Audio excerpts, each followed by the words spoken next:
Ние многу често за време на изборите сме реагирале кога ќе забележиме еклантантно кршење на правата на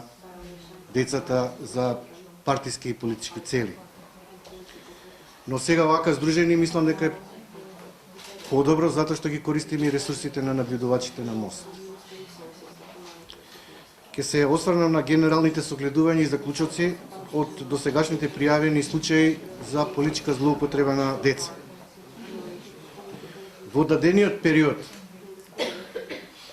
на известување заклучно со јануари 2016, сите дојави кои ги имаме за евентуално постоење на сомнеш за политичка злоупотреба на деца, директна злоупотреба на деца во политички цели, која може да се докаже, немаме установено, што на некој начин е добар знак дека политичките партии имаат сериозен пристап децата да не ги стават во било каков партиски политички контекст за евентуална злоупотреба која може лесно да ја докаже. Сите дојави не потикнуваат, каде што сме ги разгледувале дали има или нема политичка злоупотреба на деца, повторно да апелираме до политичките партии, нивното членство, надлежните институции и родителите да се воздржат во било какво вклучување на децата во активности поврзани со политичките партии.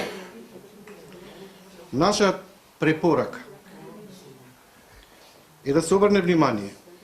до сите политички партии и нивните активности кои би можеле да представуваат опасност во евентуална политичка злоупотреба на децата да ја превенираат на време. Препорака која исто така и упетуваме до сите политички партии во своите кодекси за фер и демократски избори да внесат клаузула, норма, етички принцип со која ќе се гарантира дека од нивна страна нема да ги користат децата во политички цели на било каков директен или индиректен начин. Со оваа клаузула јасно би се дефинирало ограничување на присуство на деца на предизборни митинзи одбележани со одредени партиски обележја, кампањи и јавни дебати. Основа за оваа клаузула е Конвенцијата за правата на детето и Законот за заштита на децата. Истата треба да биде водена од принцип најдобар интерес на децата и во насока децата да се заштитат, како што вели член 12 став 4, се забранува злоупотреба на децата поради политичко, верско организирање и дејствување. Она што сакам да нагласам, сите институции кои се занимаваат, згрижуваат, чуваат деца, дека членот 228 вели се изречува глоба во износ од 500 до 1500 евра во денарска противредност, ќе се изрече како прекршок на установа која згрижува, чува и воспитува деца, односно физичко лице, кое самостојно врши одредени работи од дејноста згрижување и воспитување на деца, како професионална дејност, како и на агенција за чување на деца од предучилишна возраст, ако организира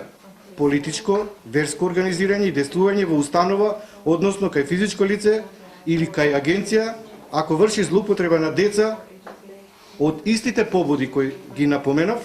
како и врши психиско, физичко малтретирање, казнување или друго нечовечко постапување и злоупотреба на деца, член 12 став 4 од Законот за заштита на децата.